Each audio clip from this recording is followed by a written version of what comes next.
My love for history can be traced back to a family trip to Canada when I was going into sixth grade. It was my first time out of the country. We were going to first Halifax, Nova Scotia, and then to family who lived in the area. But the thing about this trip was I was going with family. And you know how you have some cousins that you just like love and some cousins that you like / tolerate and some cousins you just hate? I was going with one of the ones I hated. Well, and some few other ones. But mostly this was the problem. I was going with the cousin I hated. So I was not enjoying Canada in the beginning. I would pretend to fall asleep really early in the hotel so she couldn't bug me. Then I realized that that's genius. So I started to pretend to fall asleep, at the restaurants or at the sites or any time I could be sitting. So I was not enjoying Canada because I kept falling asleep. So earlier the day, we had gone up to the fort, which is like on the hill, and I was bored out of my mind. I was like picking clovers out of the ground, and I was not interested in this really old fort. Did not care. Was pretending to fall asleep so she wouldn't talk to me. So then we went down to the harbor, and we were going to take what's like a duck tour, but it's called a hopper. A harbor hopper. Harbor hopper. Anyways, and on the harbor hopper, they asked if anyone was from Boston. And then they told the story about during World War II, one of the ships that came into Halifax Harbor that was carrying explosives was accidentally blown up because it wasn't, it didn't have the right flags.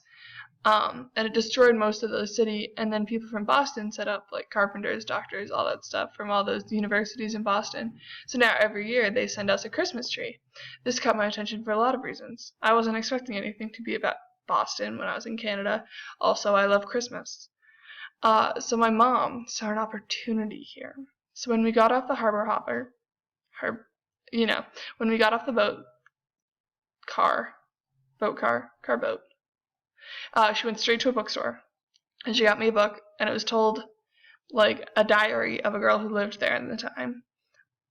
And I could not put it down. So it started to replace the sleeping thing, so I would do it, like, at the hotel, out on the sites, in the car, anywhere I could pull it out, I would just read. I became obsessed, and it was a great way to ignore everyone. And since then, I was obsessed with reading, like, historical nonfiction accounts told, like, through people. And the next obsession was, like, this series of books about the Roman Empire and solving mysteries in different parts of the Roman Empire. And then my Latin class was about, like, a family in Vesuvius, like, not in Vesuvius, but in Pompeii. And, I just became obsessed with historical fiction, and I sort of lost that in high school when history became all about, like, dates, numbers, times, those sorts of things. But ever since then, my most engaging moments in history were with, like, stories about people who lived it, like Hamilton. I'm obsessed with Hamilton, and it's a great and engaging story about a guy who lived in history that just made me like the revolution when I thought it had been talked to death, and I could not care less about way back then. I cared more about, like, recent history or world history, the stuff I hadn't learned about. So the fact that Hamilton was able to get me interested in the revolution again was a pretty big feat. And then this summer I realized, like, through first-hand experience and seeing my campers and everything, interact with pilgrims, that hearing history through people or the interpretation of someone who lived it is fascinating and totally engaging and super exciting. And that's how I fell in love with history.